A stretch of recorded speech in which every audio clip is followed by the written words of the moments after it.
Assalamu alaikum, my all friend. Welcome to my YouTube channel once again. So thank you so much, and I hope you all are fine. So today I will discuss about past perfect continuous. I hope you have already learned and you have already kept the past perfect tense in your mind. So as I have already completed the past perfect in my previous class, so today I will discuss about past perfect continuous. What is past perfect continuous? So I just want to let you know that there is a 100% or there is a quite similarity between present perfect continuous and past perfect continuous. In present perfect continuous we had read and we had been taught that something has been happening for 2 hours, for an hour. But in past perfect continuous, we will read that something had been happening for an hour or for 2 hours. तो चलते हैं formula की तरफ। Present perfect continuous में हम लोगों ने पढ़ा था कि कोई काम हो रहा है किसी समय से, वो 1 घंटे से जा रहा है, वो ये काम कर रहा है। फार्मूला भी अगर आप नोट करेंगे तो दोनों का फार्मूला जो है वो बहुत ज़्यादा मिलता जुलता है, सेम है, लेकिन थोड़ा सा फ़र्क है। वो क्या फ़र्क है? तो उसमें आपका ऑक्सिलरी, उसमें आपका हेल्पिंग वर्ब हैज़ हैव था, इसमें आपका हैड है ओनली, ठीक है। तो उसमें क्या है कि वो काम हो रहा है, उसमें क्या था कि वो जा रहा है 1 घंटे से, इसमें क्या होगा, वो 1 घंटे से जा रहा था। इसका पहचान है रहा था, रही थी। पास्ट कंटिन्यूस में हम लोगों ने क्या पढ़ा कि कोई काम हो रहा था लेकिन टाइम से नहीं, यानी वक्त के साथ नहीं। वो जा रहा था, सिंपल, तो ही वॉज गोइंग, वो पास्ट कंटिन्यूस था। अब क्या पढ़ेंगे? पास्ट परफेक्ट कंटिन्यूस, यानी वो जा रहा था 1 घंटे से, तो ही हैड बीन, वर्ब के बाद वर्ब लगेगा, ही हैड बीन, गो में आएंगे, he had been going for an hour. For since का मैंने इस्तेमाल बताया था आपको, और इसके बारे में मैं डीपली तरीके से बता दूंगा आपको। ओके, इसके लिए आप बेफिक्र रहिए। तो ये आपका फार्मूला था कि मैं ये काम कर रहा था, तो आई हैड बीन, करना का do, I had been doing, ये काम ऑब्जेक्ट बन गया, ये I had been doing this work 1 घंटे से, फॉर एन आवर। मैं ये काम 1937 से कर रहा था, I had been doing this work since 1937। Negative बहुत आसान है, बस नॉट को ऐड करना है, बाकी आपका सेम स्ट्रक्चर रहेगा। I had not been doing this work since 1937। Interrogative आते हैं तो इंट्रोगेटिव में क्या पहले आता है और एक बीच में क्यों आया है। तो क्या मैं ये काम कर रहा था 1937 से, तो क्या होगा, had I been doing this work since 1937। मैं क्यों काम कर रहा था, why had I been doing this work since 1937। तो ये आपका फार्मूला है और इतना आसान है। ओके, तो ये फार्मूला को जो है, जो स्ट्रक्चर है, उसको अपने माइंड में रखना है ताकि आपका इंग्लिश और ज़्यादा इम्प्रूव हो। इम्प्रूव होने के लिए ये आपका क्या है, बेसिक चीज़ है।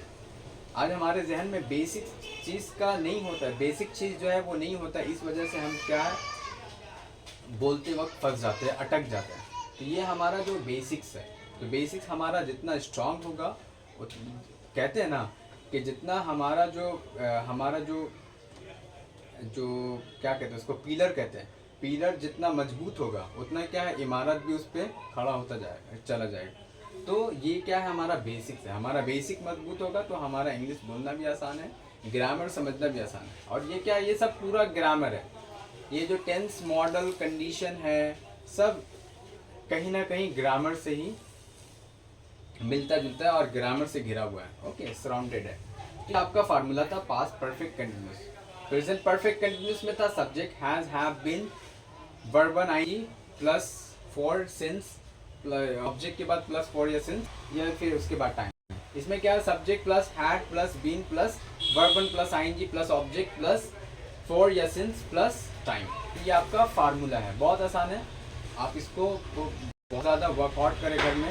एक सेंटेंस ले, सेंटेंस को बनाए, वो घंटे से क्यों दौड़ रहा था, why had he been running for an hour, वो उस क्लास में क्यों, वो इस क्लास वो उस क्लास में क्या कर रही थी, what had she been doing in that class, 2 घंटे से फॉर 2 आवर्स, वो शाम से क्या कर रहा था, what had he been doing since evening.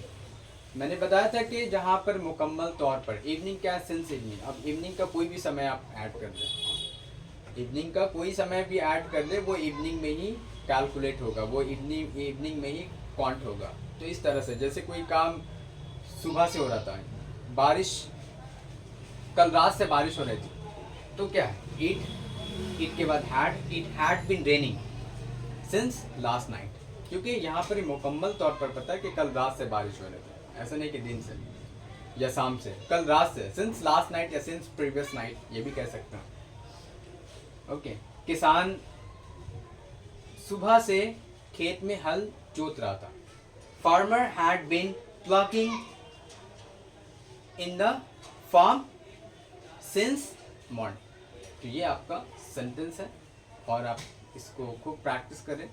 और मैं और भी अपने क्लास को अट्रैक्टिव बनाना चाहूँगा, लेकिन तब तक के लिए आपसे दरख्वास्त है कि आप मेरे YouTube चैनल को बहुत ज़्यादा शेयर करें और मेरे जो वीडियो है YouTube पे उसको बहुत ज़्यादा आगे तक फैलाएं, फॉरवर्ड करें, शेयर करें, ताकि लोगों को इससे फ़ायदा हासिल हो सके और लोगों का जो इंग्लिश सीखना है वो बहुत ज़्यादा आसान हो, और ताकि ट्रांसलेशन भी सीखना आसान हो, और जब ट्रांसलेशन आसान हो जाएगा तो इंग्लिश बोलना भी आपके लिए बहुत आसान होगा। तो हमारा सबसे पहला जो मकसद है कि आप तमाम लोगों को ट्रांसलेटर बनाना, कि आप एक अच्छा ट्रांसलेटर बने।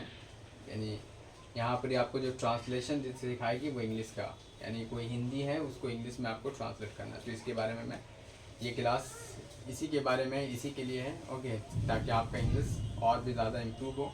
तो आप तमाम से गुजारिश है कि मेरे चैनल को शेयर करें, सब्सक्राइब करें, लाइक करें, कमेंट करें, अच्छे कमेंट करें, और मेरा बहुत ज़्यादा हौसला अफजाई करें और मुझे इसी तरह सपोर्ट करें, इसी तरह अपना प्यार और मोहब्बत दे, ताकि मैं इस सफ़र को जारी रखूँ। तब तक के लिए आप तमाम लोगों से दरख्वास्त है, वो तमाम लोगों से गुजारिश है कि आप सेफ़ रहिए और सतर्क रहिए। Thank you so much, have a nice day.